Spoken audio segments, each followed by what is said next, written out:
Okay, we'll get going, everybody. We're back.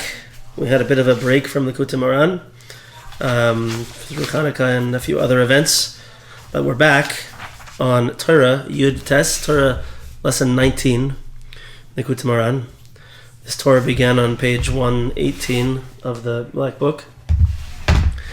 And I remember there were some people who asked for books. They wanted to buy these books. So I have a few different ones. So please get in touch with me through WhatsApp or something afterwards. Anybody who wants to get one of these books.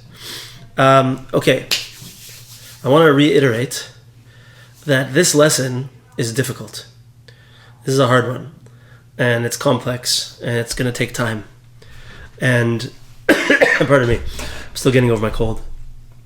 It's also, I think it's one of the great examples of of the general style of Likutei Moharan and Rabbi Nachman, where he throws a lot of stuff on the table. A lot of different ideas. Here's one idea, one bechina. Here's one bechina. Here's one bechina. Here's one bechina. And it seems, as we're going through, that we don't understand why he's bringing these different things. But later on, he's going to bring them all together and show us how they all really make an incredible, beautiful web of like Ruachikodesh, if I could say such a thing. I don't know. It's totally amazing. But this is a hard Torah. And so we have to go step by step. We have to remember the concepts as we go along. We had a good shiur, a good first shiur, and it was pretty long, but the concepts to review are very short. So let's do a quick review of them, and then we'll begin today on page 126. It begins with V'zeh Perush Rashi. In the Hebrew, it is a little bit before, it's like in the middle of Gimel. Okay, so here we go. So we started off last week by saying, quoting a pasuk, we're starting now in the section that deals with the Safra Tzniusa, a section of the Zohar, and bringing lines from there. And the first thing Rabbi Nachman said is the importance of trying to see a tzaddik face to face, and how there's a very, very special connection and relationship when one has a face-to-face relationship with a tzaddik. And even though when we don't have a face-to-face relationship, so it's great to read the Svarim, the books of the tzaddik, and to learn the Torah of the tzaddik, and to help the cause of the tzaddik, with all these different things to connect. There's something about face-to-face that is even above and beyond. And one of the things that he said is that when we see a tzaddik face-to-face, the tzaddik is like a mirror. And when we look at the tzaddik, when we see such a tzaddik, it causes us to see things in ourselves and inspire us to tshuva, even without him saying a word. Something about the face, the holy face of a tzaddik, just is able to give us an inspirational lift to do tshuva. And I want to tell you that myself and many other people experienced this past Shabbos. We had a special tzaddik with us, Ramata Frank, and who's it could be like my favorite person in the universe right now. So amazing. And mamish, many people had a very strong feeling of tshuva from spending time together with him.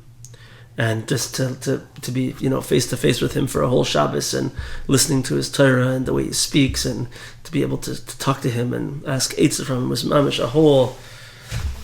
It made this Torah so tangible to me, and to many people around the city who were very, very, very affected in, like, I would say, a supernatural way by spending time with him.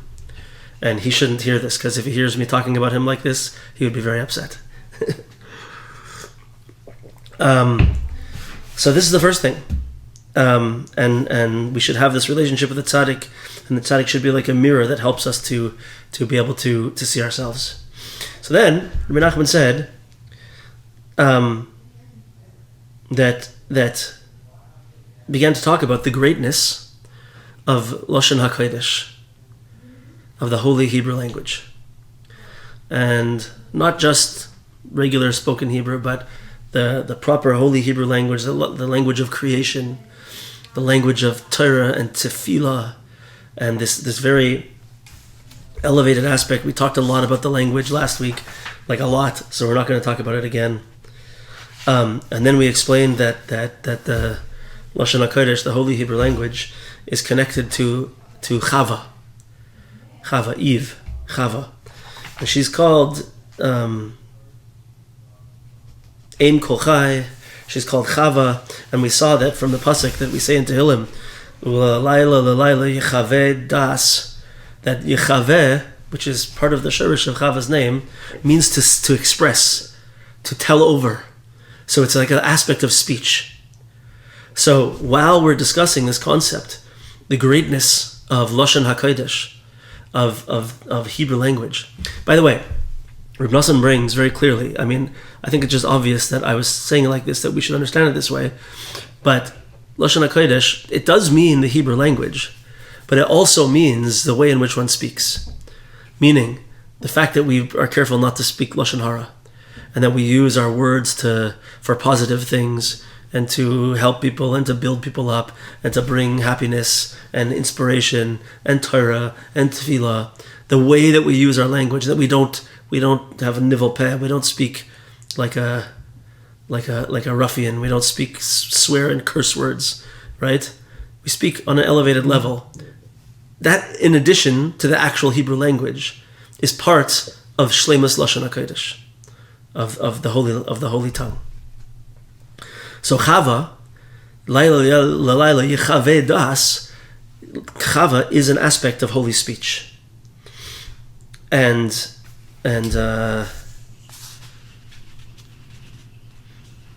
right, and we saw this concept of Ish and Isha, okay, and we see also this concept that there's 70 languages and 70 nations.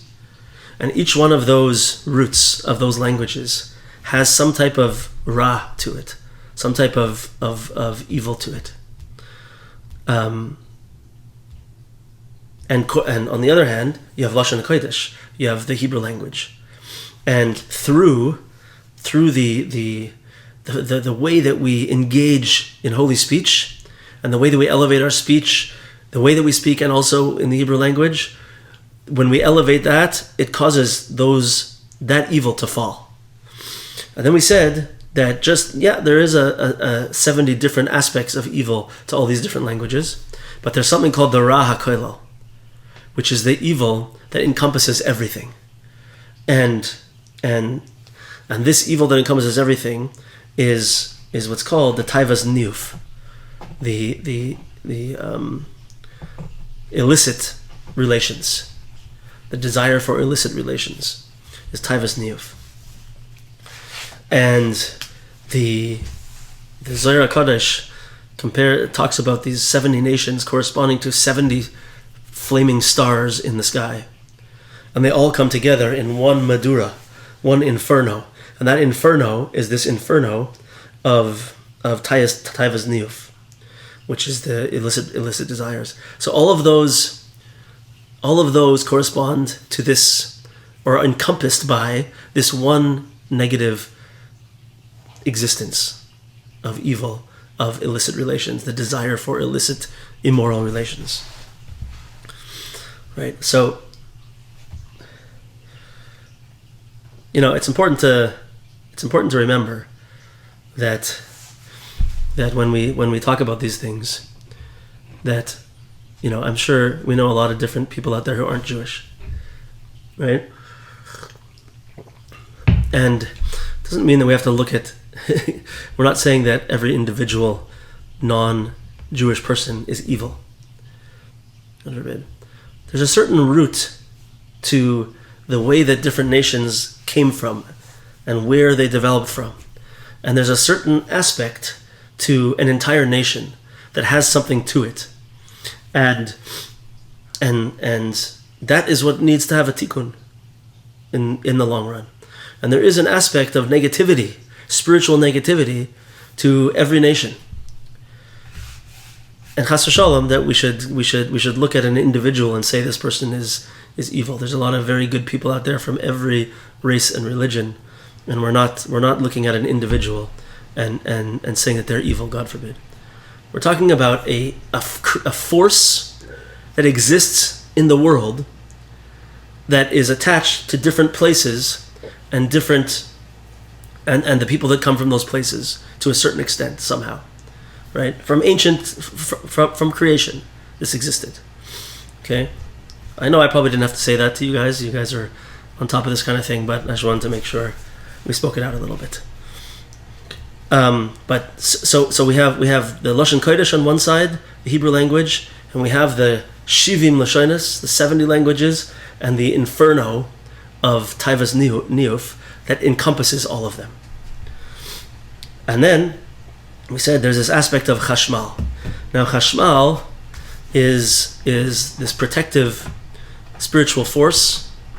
We spoke about it a lot in the first shiur. If you want to hear the details, go back and listen to the first one.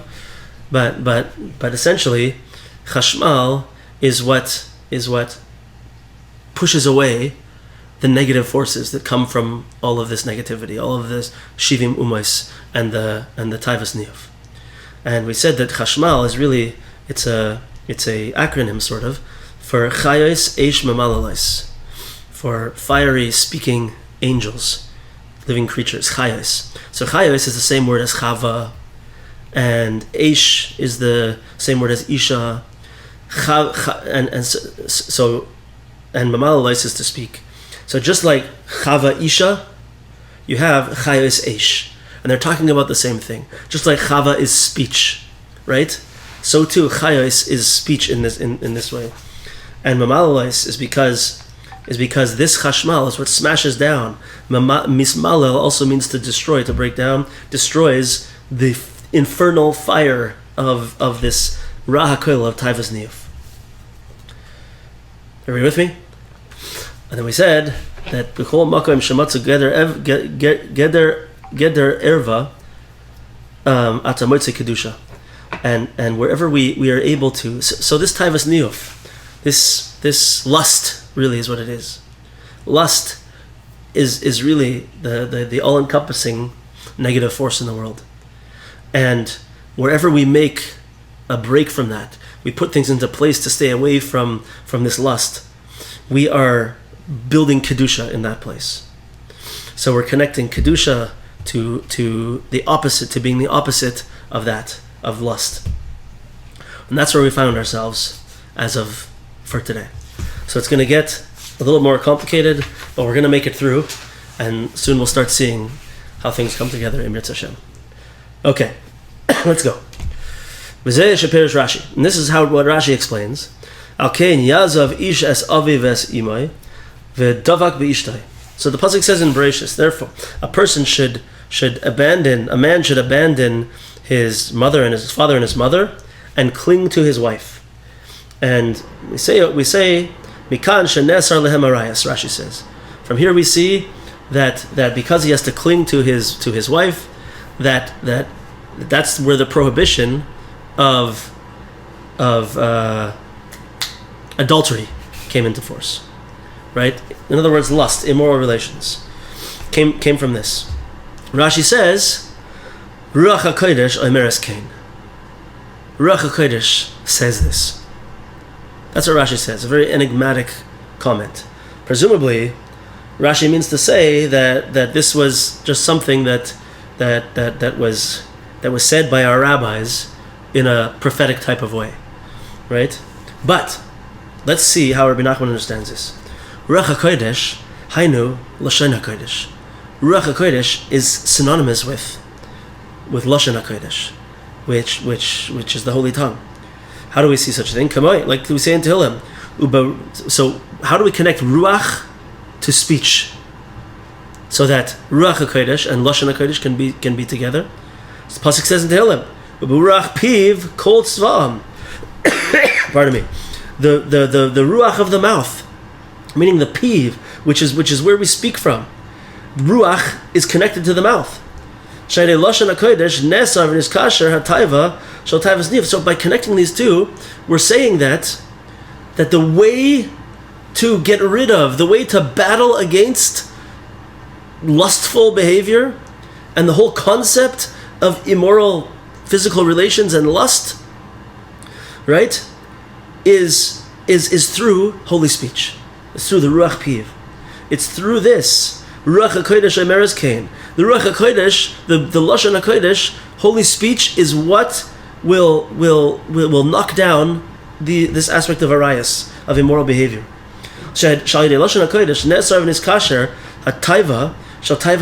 It's through holy speech that we're able to kind of rein in this lust, this tremendously powerful lust. Which is the infernal fire of these 70 whole stars in the sky, 70 burning stars. That it will be able to be blocked from us. It won't have an ability to touch the Bnei Yisrael through our use of holy speech. Like we said earlier on, from the explanation of when Adam named Chava, it said Lashon Neifel Lashon. Lashon Neifel Lashon means that through Lashon HaKodesh, all those other Shivim Lashonis will fall. The power of lust that encompasses everything, of immoral physical relations that encompasses everything, will be torn down through Lashon HaKodesh. Neifel HaLashon. Sha'ruach shtus nizbatel al yedei Ruach HaKodesh. We all know that Ruach shtus, a spirit of folly, of foolishness. The Gemara says that Ein Adam over Aveira Ela Im Kain Nichnas by Ruach Shtus. The only time we do an Aveira is when we have a Ruach Shtus, when we go a little bit crazy. A spirit of folly, a spirit of foolishness comes through us, right? So that the Ruach of Ruach HaKodesh, which is holy speech, is Mevatel, knocks out the Ruach Shtus, the foolishness of these Aveiras that are connected to this concept. So I want to just say something, because as I'm speaking here, I feel like I sound like a crazy preacher or something, and I feel like it sounds like I'm just preaching against premarital relations and it's all about it doesn't. Where's it all coming from? So I want to just, we're going to get to some of the deeper aspects of it, but I just want to just kind of remind us. I'm sure if we all think about it, we know that this aspect really ruins families. It ruins people's lives, and how many? I'm basically sure that everybody here either has experienced or knows somebody who has had their life destroyed by someone and their sexual lusts, and that families have fallen apart because of this problem, and that people get divorced, people feel destroyed because of the way that people behave in this realm. And when I'm saying these things, I want us to remember that there's such a thing as a beautiful, beautiful existence where you imagine a marriage where there's just like an implicit 100% trust between a husband and wife. There's no question whatsoever, and there's purity in that, and that security and that love and that trust between two people is such a fertile ground for growth in the relationship, for growth as individuals. It's a place of shalom bayis. When there's peace in the house, shalom bayis, the Shekhinah comes into the house. The house is a place of beauty, of shining light. It's a whole different existence, right? So I don't want to sound like a preacher, but I want us to remember that there's an alternative to this insane world that we live in right now, where everywhere we look, this is in our face, and everyone's getting divorced, and everyone's cheating on somebody, and there's there's prostitution being legalized all over the place, and different people with different people, and it's a totally insane world we live in right now. And to many people, it's become normal. And if I start talking about that we have to protect our behavior in this realm, I'm the crazy one. People would think I'm crazy if I stood up and said this in some place that's not our shiur, right? What are you talking about? This is 2021, right? That's what people would say. So I hope you can hear what I'm saying, and I hope it makes sense to you. There's an alternative, and the alternative is sweet and holy and beautiful, and it brings peace and light into the world in a very strong way. Okay, rant finished.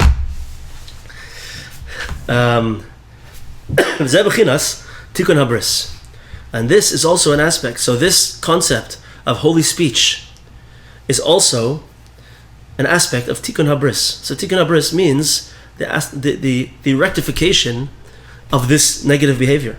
We're talking about the bris milah, obviously. Shebechinas Ruachikodesh, bechinas loy kama oid ruach beish. How do we see that these two things are connected? How do we see the Ruachikodesh, which we're saying is holy speech, is connected to tikkun habris, to proper pure behavior in this lustful realm? How do we see it? Okay, everybody knows that when Yoshua and the Bnei Israel were coming into Eretz Yisrael, so Yoshua sent out spies to go see what's going on in the land. And the spies went to visit a lady named Rachav. Everybody remember Rachav? So Rachav was a lady who owned a what's it called? Harem. What's the modern word for this? A brothel. Brothel. She owned a brothel, and this is what she did.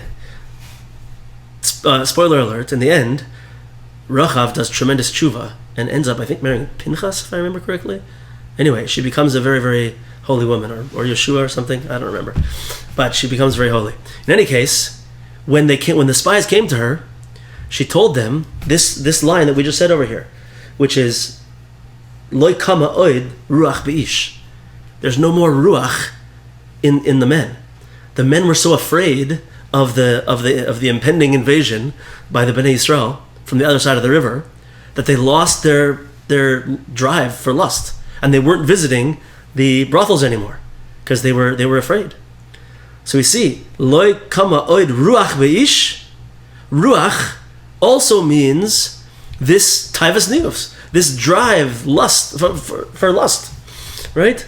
So it's the Ruachikodesh of holy speech, which counteracts and is like directly opposed to the Ruach Beish of Pagam Habris, of immoral relations, right?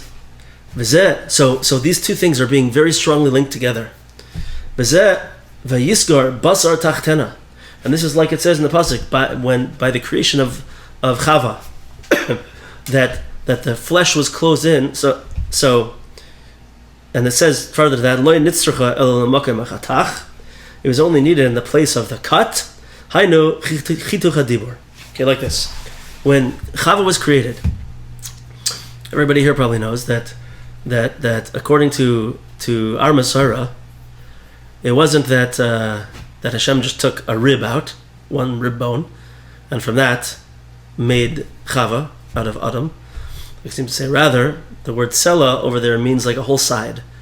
And the way that our Masara says Adam HaRishon was when he was created in the first place, was he was masculine and feminine, front and back. Like the front half of Adam HaRishon was masculine, and the back half of Adam HaRishon was feminine. And you see this in the psukim over there. Zachar v'nekeva bara oisam, it says. That male and female, he created oisai, him. And so what happened during the creation? So Hashem put a tardema, gave Adam HaRishon some anesthetic, and put him to sleep, and cut him basically in half. And in that place where the cut was, filled it in with flesh, and split them apart, and made these two. Now there was a male and a female separate, right? Which is very much connected to the first thing we said at the very beginning of this, but we won't go into that now. So we said over there that it was only needed in the place of the chatach. Hainu chituch hadibur, which means what? The cutting of the speech. So chituch hadibur is a term in Hebrew that refers to the articulation of speech. Chituch hadibur, right? And it's used somewhat in a similar way in English as well. Like the speech cuts through, it's sometimes used like this. But chituch hadibur.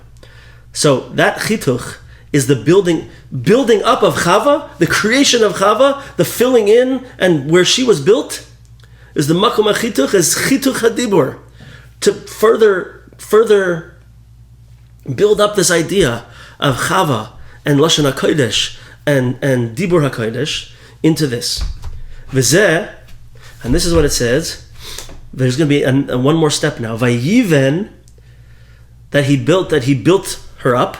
It says in the pasuk over there, Vayiven asa ka'oitzar. So Rashi says over there that he made her like an oitzar, like a storehouse, like a silo.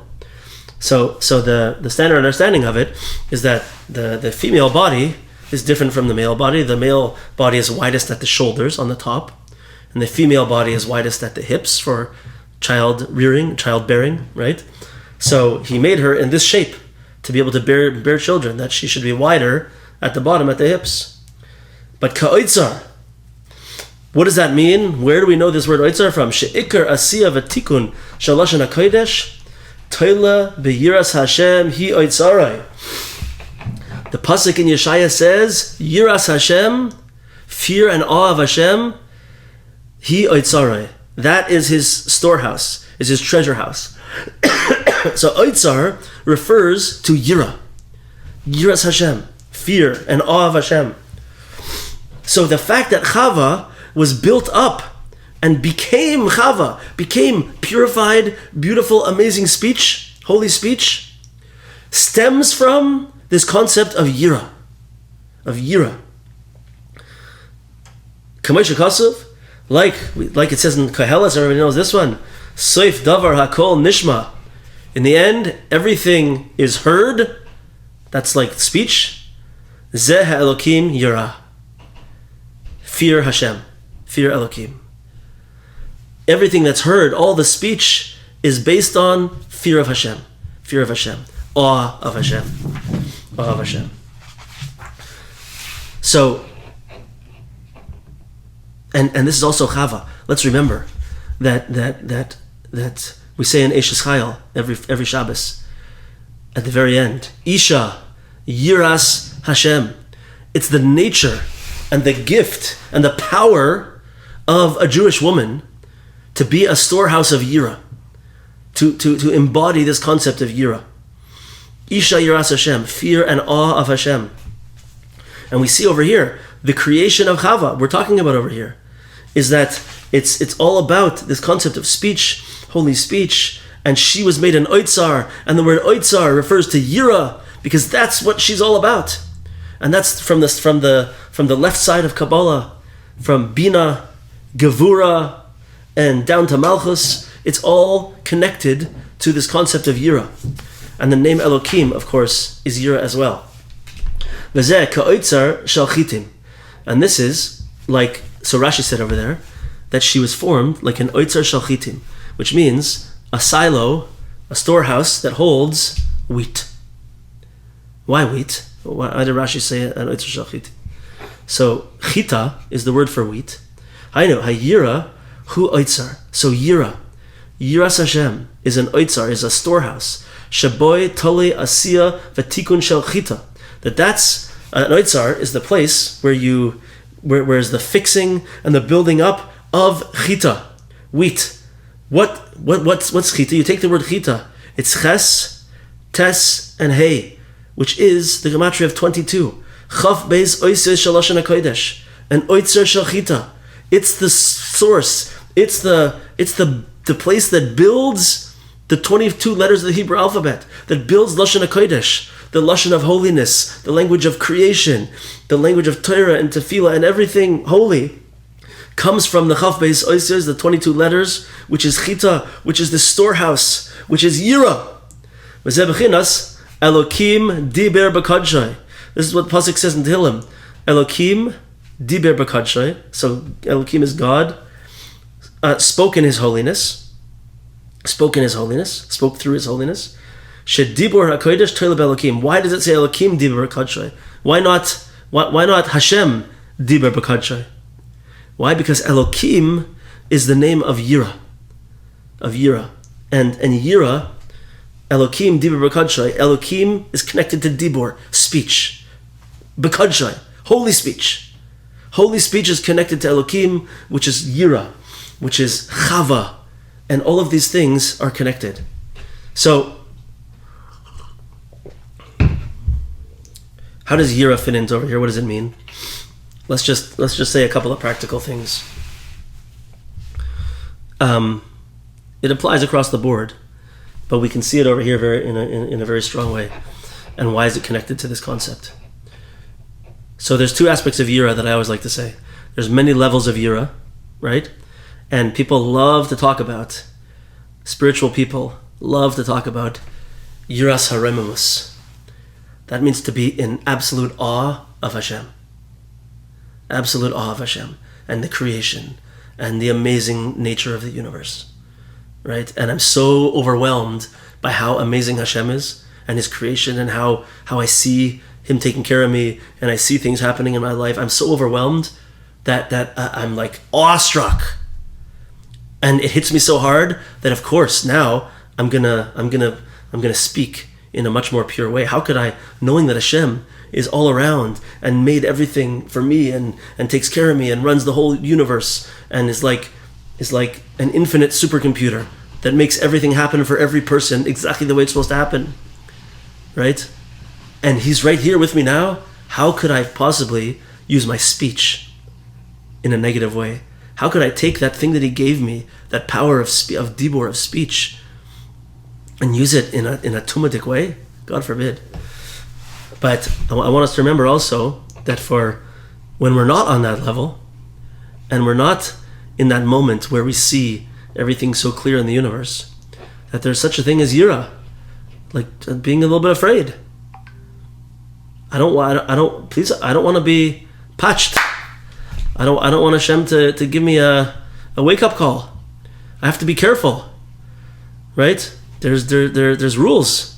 There's ways that Hashem tells us that we have to live, and He's telling us this for our own good. There's halacha. There's things we're supposed to do, and if I don't follow them, I'm gonna be woken up, right? So I gotta be a little bit scared sometimes, for real, plain old scared. I don't want to be hit with another challenge, please, right? Enough already. I don't want a fifth wave of COVID, of my own waves of challenges, right? Leave me alone. Let me have some happy times, government. Okay. I digress. But real yira, right? I told you before this thing that I experienced when I was translating for Rav Arush, and there was a lady he was speaking to who was a very spiritual lady, and things just kept going wrong, and she was like, I'm reading your book, and I'm trying to have emunah, I'm trying to do hisbodedus, but why isn't anything changing? I'm still struggling with these things. I mean, I'm happier, and I have more emunah, and I see the world in a different way, but I keep facing the same challenges over and over again. And he told her, I'll never forget it, he said, Ish chukim ba'olam. There's laws in the world. There's rules. And if we don't do the rules that Hashem gave us in order that we can accomplish what we're supposed to accomplish, then we're going to have to be woken up one way or another, right? So if we're not using our speech properly, and if we're using it in a negative way, and we're saying Lashon Hara, we're projecting negativity to everyone around us, whatever the way that we use our speech in a negative way, if we're, God forbid, taking Lashon HaKodesh, the holy Hebrew language, and using it in a nivel pei type of way, a disgusting way, that's already, we gotta stay far away from this, right? But if we're doing these things, right, we have to have a little bit of yira to understand. Rabbi Nachman is telling us this Lashon Kodesh is going to go together, is going to be the main tool to conquer the Ra HaKoilal. The biggest evil force in the world is going to be attacked by my use of speech. So I can build up my speech now with awe based on this. Like, wow, my speech is so powerful. Hashem gave me this power, and it can fix so much in the world. The way that I choose to use my speech, wow, it's going to be built from Yira, or it can be built from Yira. I better be careful because I don't want to be patched again. This is a very simple surface level understanding of the way Yira relates to Dibur, right? And the deeper levels are going to come out as we go here. So let's go a little bit more. So now we've connected the power of holy speech to lower down forces of negativity and evil in the world is hand in hand with sexual purity, with the wiping out of lust, tikkun habris. Okay? So, Rabbi Nachman says next, l'chaim. Yosef HaTzaddik. Here we go. Since Yosef had a completion, a perfection of the holy tongue, Lashon Kodesh, like the pasuk says over there in Bereshis, Ki pi hamedaber aleichem b'Lashon HaKodesh. The story goes like this. So, when the brothers first came to Yosef, pardon me, so he was disguised, and they didn't know it was him yet, right? And in order to keep the disguise up, he used an interpreter to speak to them, to pretend that he didn't know Lashon HaKodesh. And then, when he finally reveals himself to them, as a way, they were like, what? You're Yosef, what are you talking about? He said to them, Ki pi hamadaber aleichem, my mouth is speaking to you. I'm speaking to you in Hebrew now, in Lashon Kodesh. That was the way that he revealed himself to them, right? Because Yosef had this perfected speech. So let's understand a little bit more about Yosef and languages, because there's a lot going on here. So Yosef HaTzaddik, of course, is the paradigm of sexual purity, right? I gotta find a new word for this. It just doesn't sound right. But he's the paradigm. He was sold to Potiphar as a slave, and Potiphar wanted to seduce himself, but Hashem made Potiphar impotent. Then Potiphar's wife started going after him for years, until it all culminated in the scene where she went to like attack him, and he was able to hold off in this super test. And after that, he became called Yosef HaTzaddik, because he was the one who could control himself, who could stand up to these tests and be pure in this realm. Right? So he has that aspect that we all know about. But interestingly, so Yosef HaTzaddik was thrown in prison after that, right? And in prison, the Sar HaTabachim and the Sar HaMashkim came in to the minister of the wine and of the, what's it called? Butcher, came in and he interpreted their dreams, right? So he's going to go talk to Parai. Happened to be that in those days, it was like a thing by royalty. Like you could tell if someone was of noble birth, that they were able to speak many, many languages. So Parai was able to speak all 70 languages, except for he could not speak Lashon HaKodesh. So he couldn't speak Hebrew.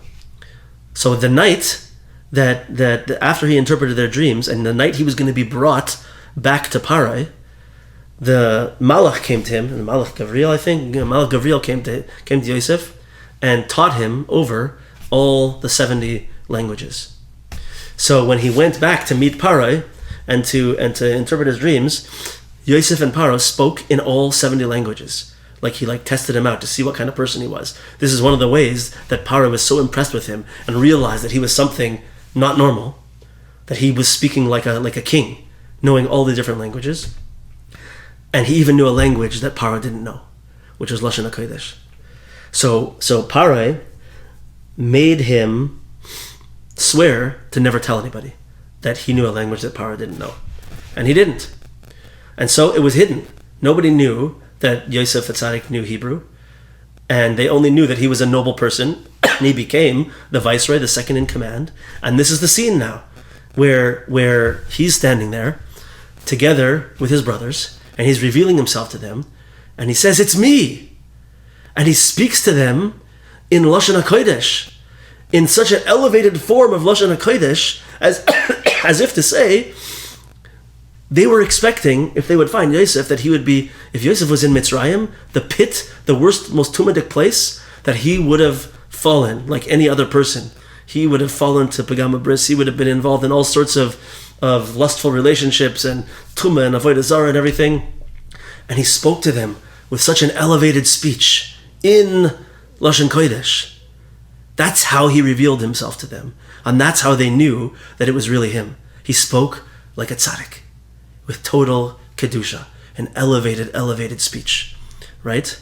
And the Medrash says over there also that he also showed them his bris, his circumcision, to say, look, I'm one of you guys. This is my sign of purity. This is my sign of covenant. Of covenant.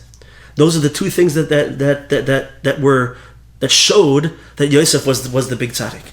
His elevated holy speech and his shmiras habris, his kedushas habris. And so we have also you have bris milah, and there's also the bris halashon. There's the covenant of speech also. So and it was to such an extent that he even convinced Egyptians to circumcise themselves. He got so holy and had such a power. It's amazing. Yosef HaTzaddik. Okay, one more thing. This is awesome. How did he build up this? Another way that we see that he built up a very high level of holy speech over the time that he was in Mitzrayim, that he was able to now speak and have such an effect on his brothers. He was in Mitzrayim for how long? 22 years. And there's 22 letters of the holy Aleph Beis. And each year he faced and overcame a challenge that he was able to make a tikkun on one of those letters, so that by the time his brothers came, he was mamash a shining ray of light. And his speech was like out of this world. That's what happened with Yosef. So this is what it says. And Paro said about him, Alkein Kosav boy. Paro said about him, Nimtza kazeh, ish asher ruach Elokim boy. Could we ever, his Paro's advisors said, what are you doing? Don't make this Hebrew boy the viceroy. Make one of us. And Paro said, are we ever going to be able to find a person like this? Ish asher ruach Elokim boy? A man that has ruach Elokim? What does that mean? That means a few things. He says, ruach Elokim, hainu tikkun habris. First of all, it's tikkun habris. The first ruach is the ruach of purity from lust, right? Because the pasuk we saw by Rachav that there's no more ruach by the men. They have no more lust, right? So that's one aspect of ruach that he had, that Paro said about him. And the second aspect is ki lashon hakodesh talui tikkun habris, because b'lashon hakodesh. Tikkun habris is dependent on and tied to tikkun habris, b'chinas mikan shenesar lehem harayos. Just like we said over there, that it was this aspect of Chava that came the prohibition of immoral relations from Chava, the holy speech, right? So there's two ruachs, Ruach Elokim. He doesn't say it over here, but I assume he also means, because it's Ruach Elokim, that it's Ruach, which is Ruachikodesh, which is holy speech, Elokim, which is Yira, where it comes from, right? He doesn't say it, but I'm sure that's what he means. You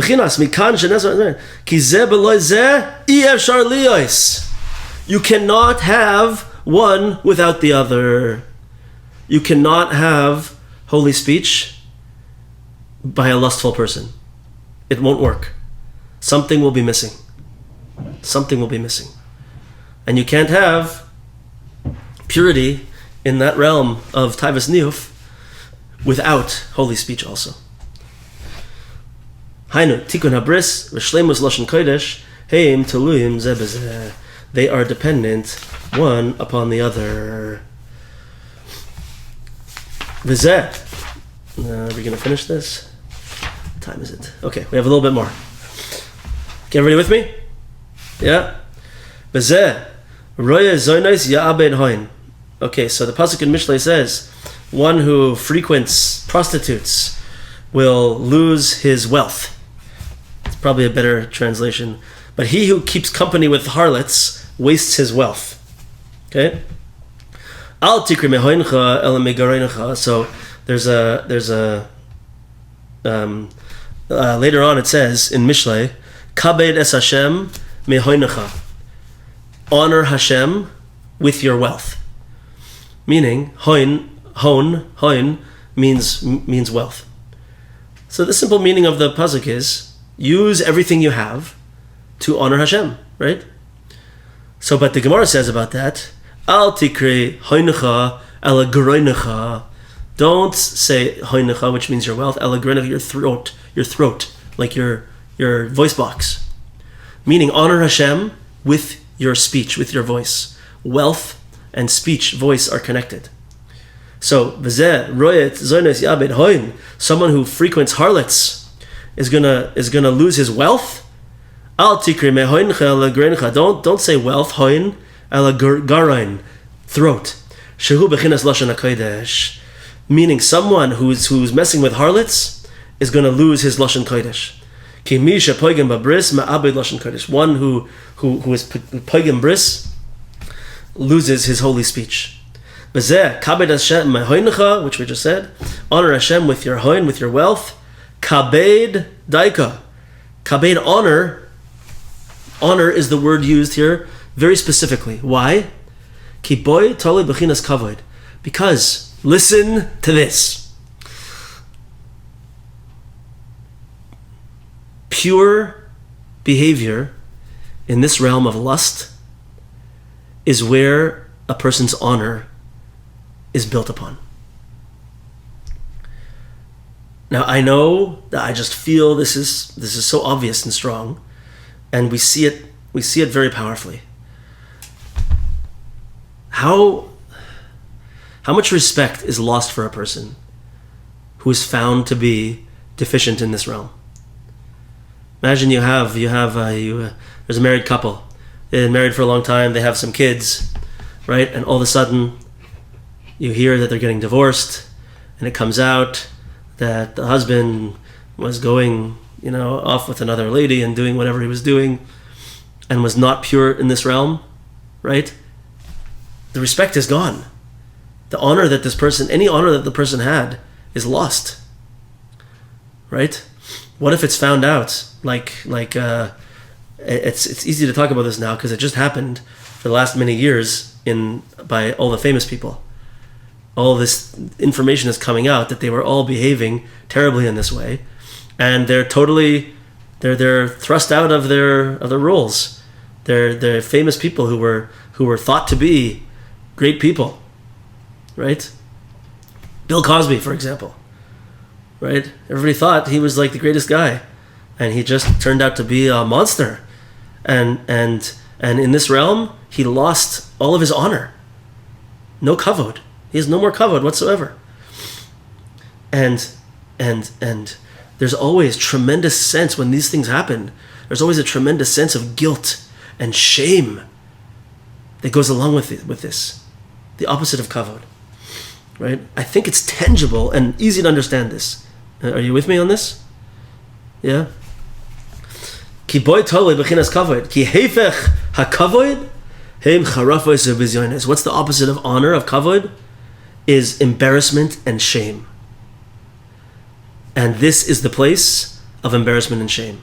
The highest embarrassment and shame in the world comes from this. V'heim toilim b'makom arayin. And this shame and embarrassment comes from this place of these types of relations. Kamua batikunim, like it's brought in the Tikunei Zohar. The pasuk says by Adam and Chava. Remember this? Adam and Chava in Gan Eden. They have no clothes on. And the pasuk says, "Veloy yisboi shashu." They were not embarrassed. They were not ashamed.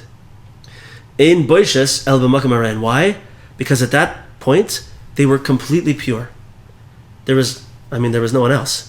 But they were just totally, completely holy. They hadn't eaten from the Eitz Hadas Tov V'Ra yet, the tree of good and evil. So they had no Yetzer Hara even inside them. They were just pure.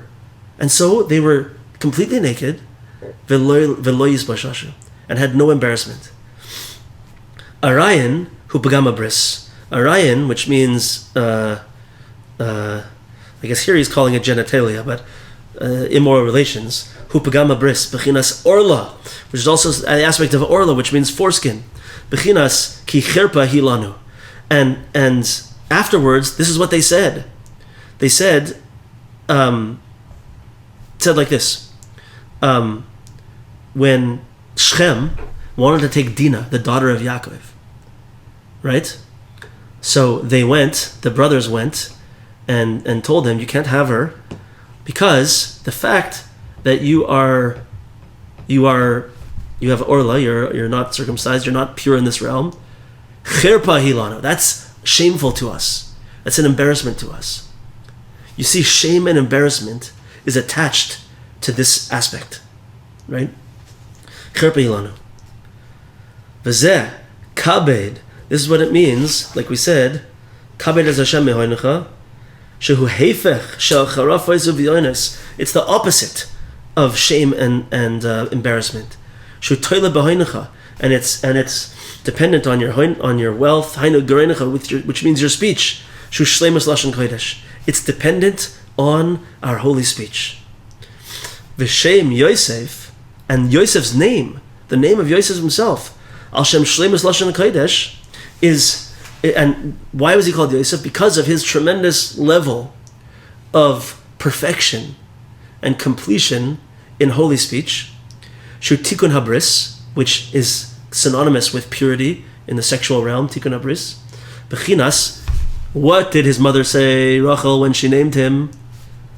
Why was he called Yosef? Because Asaf Elokim es cherpasi. Hashem gathered in my shame. By Yosef being brought into the world, Hashem gathered in my shame, my embarrassment. Yosef is pure holy speech. Yosef is pure holy behavior outside of the realm of lust. There's no shame. There's no embarrassment. So this is what Rachel said when he was born. He's the kid. He's the holy tzaddik who's going to bring in any shame that was ever associated with me. Ki boy tali kavod, because with him it's tali, honor is dependent. Ki ein boishes el b'makom arayin, because embarrassment is only in the place of this types of relations. Two more parts. The nachash, shehu hara hakoilo, and the snake. Okay, we're talking about Adam and Chava. The snake, the nachash, who's the ra hakoilo, who represents this all-encompassing evil. Kishe'ein shleimus b'lashon kodesh, azayu hoylech v'shoylet al lashon kodesh. When there isn't a perfection of lashon kodesh, so then this ra hakoil, this power, goes and has power, rules over the lashon kodesh. B'bechinas v'nachash shultanusei al bisra, like it says in the Zohar that the serpent's rule is over the flesh. Hainu bechinas Chava, meaning he ruled over Chava. She basar mi bisra, because she's the one who's called flesh. Adam called her, she's basar mi bisra, she's flesh of his flesh, right? Bechinas basar kodesh, holy flesh. So how did he have rulership over her? Let's see. Nachash shepita lachava vehitil ba zuhama. That our Messiah is, the Medrash says, that the snake, he didn't just convince her to eat from the apple, the tree, right? The grapes. Rather, he convinced her and raped her. And when hitil ba zuhama, he put his filth into her, refers to his filth, right? Shu ruach sa'ara. So the evil nature of the snake is ruach sa'ara and ruach shtus. Ruach sa'ara means storm wind, and it's the name for one of the three most the shalosh klipas tameas, the negative forces that can never be redeemed. It's a force of evil, ruach sa'ara. And ruach shtus is the spirit of folly that goes into a person that makes them do an aveira, right? She's called, when Chava has the zuhama, the filth of the snake in her, she's called Eishes Ksilus, the woman of what's it called? Folly, foolishness. V'hoylech umafate es Ruachikodesh. So that spiritual force of ruach sa'ara, the storm wind of evil, ruach shtus, the spirit of foolishness, Eishes Ksilus, the female evil source of foolishness, goes and seduces the Ruach HaKodesh, the holy speech, Shu Lashon HaKodesh, Isha Chachama, the wise woman of wisdom, B'bchinas Chachmas Nashim, this aspect of the wise wisdom of women, Umato Bazuhama, and gives into her his filth, right? You have the evil forces attacking the pure forces. Zebechinas lafesa chatas revetz, and this is what it means that Hashem said to Adam Rishon that you have to do tshuva. If not, or did he say it? 1 second. He said that to Cain, I think. He said it to Cain. Hold on a second.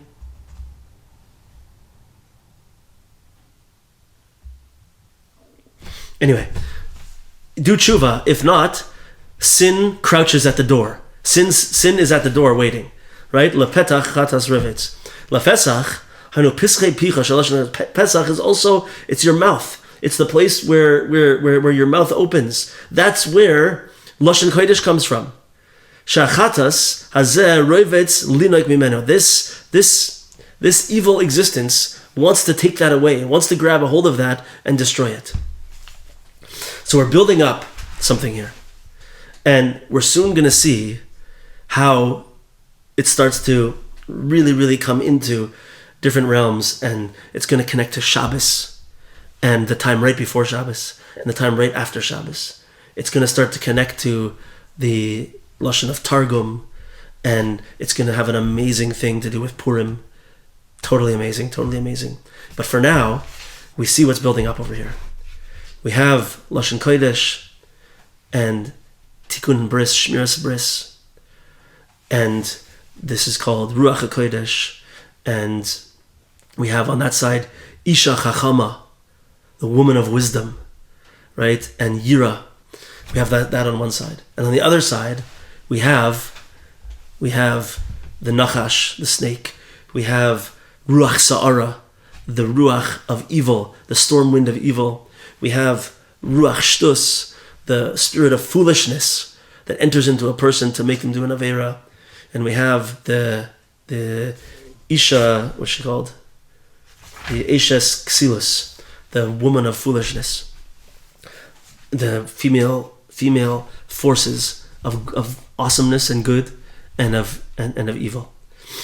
So this is all going to be connected to the tzaddik and seeing the face of the tzaddik and feelings of tshuva, and it's going to go into many, many different realms. But for now, please remember, this is a difficult Torah, and there's many, many points that we have to keep our head around, and we're going to see how they all come together to build something very, very special. But everybody, we got to hang on and really just try to the reward. We're going to have a little bit of the pasuk says, we say in benching, Hazorim bedima berina yiktsaru. It's kind of a joke. One who plants with tears reaps harvests with glad song, right? Okay, we're learning Likutei Moharan. We're not going to be in tears. It's still geschmack, but it's going to be a little difficult, and we gotta really put the time in to build up these concepts, and then we're going to see how they come together in a very special way. And there's one concept. I'll just give a hint to what it's going to be. That is going to be really the main focus of much of this whole Torah, and that is taking from the evil side a little bit and bringing it over to the side of holiness. And it has to do with languages and nations. Like there's I got into it a little bit. There's this thing called the Shalosh Klipas Tumeas, the three klipas, the three husks of Tuma. Those can never be made holy. They're always in the dirt, right? And it's like forbidden food, like pork. You can't do anything to make it kosher. It is what it is. Then there's the klipa called noiga, right? Anyone who's Lubavitch really knows this stuff. Then there's the Tanya talks about it. Klipa called noiga, which is kind of intermediary. It's like a klipa still, but it kind of contains good and bad. And it could have things in it that can be used either for good or for bad, right? And then there's kedusha, on holiness, right? So those things, there's going to be, for example, we'll see later on, we make converts in the world, right? We've spoken about it a few times now in Rabbi Nachman. And so there are certain people out there who are from the Shalosh Klipas Tumeas, their souls, and they'll never be converted. They're not supposed to be. They can't be, right? But there are some non-Jewish souls out there that are noiga, and those souls can be brought back and converted and come to be Jewish souls, right? And we see this we have to make Shabbos a little bit early. Shabbos has to be made while it's still Friday, a little bit. We have to draw some of the weekday into Shabbos. We have to pull some of that negativity of the weekday. We have to chop it off and make it part of Shabbos. And so to the end of Shabbos, a little bit. And we're going to see how this relates also to language and to many things. But this is something to think about. This is going to be one of the concepts that we explore, and that is practical for us, and that we can be pulling from those realms into the good, into the holy. Mirz Hashem. Okay, everybody, have an awesome week, an awesome Shabbos. Love you guys.